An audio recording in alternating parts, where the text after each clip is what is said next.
listening to Broken Mold Ministry, where the bits and bytes shout for the joy and praise of Jesus Christ. Ladies and gentlemen, this is Pastor Bob at BrokenMoldMinistry.org, letting you know we are all in God's hands. Whether you know this or not, whether you believe in Him or not, you're all in God's hands. You know, today with all the people trying to be against one another and finding reasons to have cause against their neighbor and everything else, this is ridiculous. Truly is. You know, blow the dust off your Bibles and take a look at James chapter 2. Read through that. You'll find in there in the verses 2 through 4 that, "For if there come unto your assembly a man with a gold ring and goodly apparel, and there come also a poor man in vile raiment, and ye have respect to him that weareth the gay clothing, and say unto him,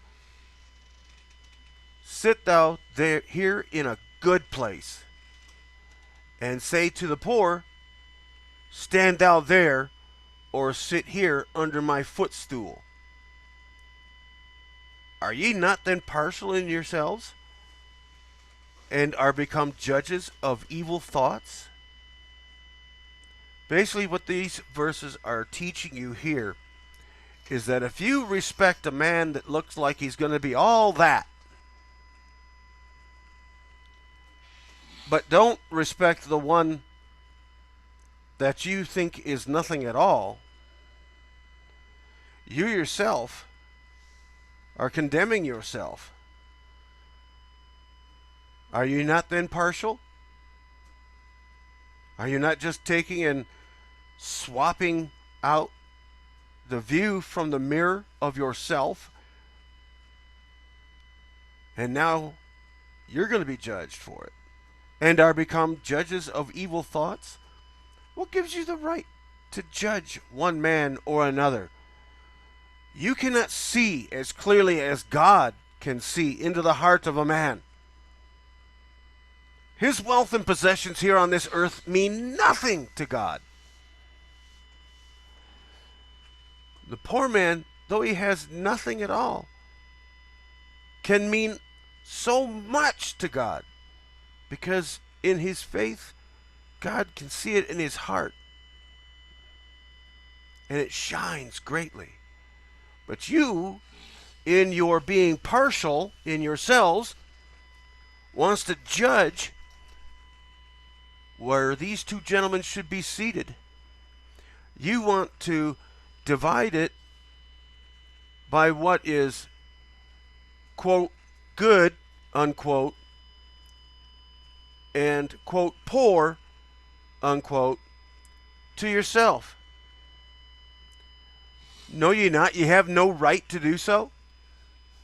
You have no right to even look at any neighbor and say, because you are thus, I am to think of you in this manner. No. Get rid of that. You have no need for it.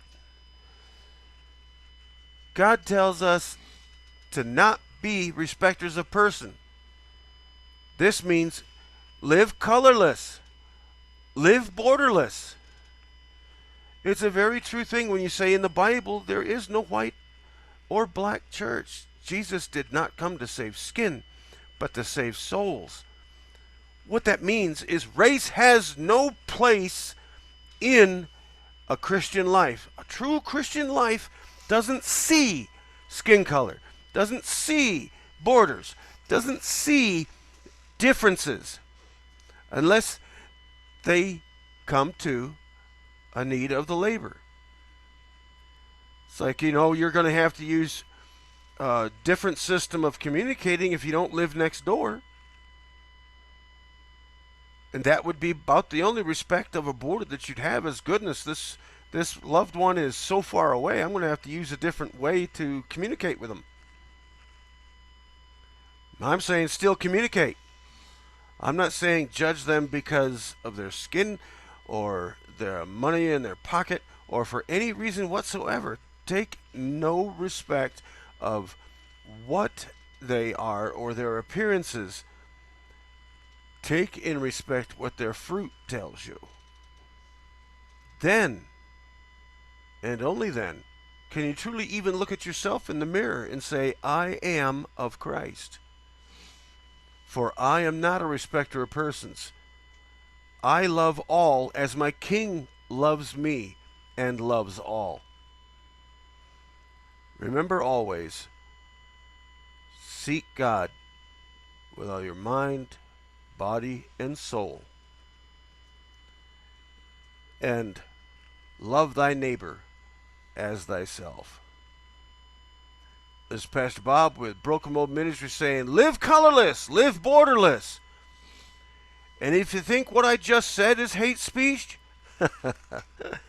maybe you're not cleaning out your own thoughts enough. Bye-bye. Bye-bye. When we love, we earn the right to speak the truth. You're listening to Broken Mold Ministry, where the bits and bytes shout for the joy and praise of Jesus Christ.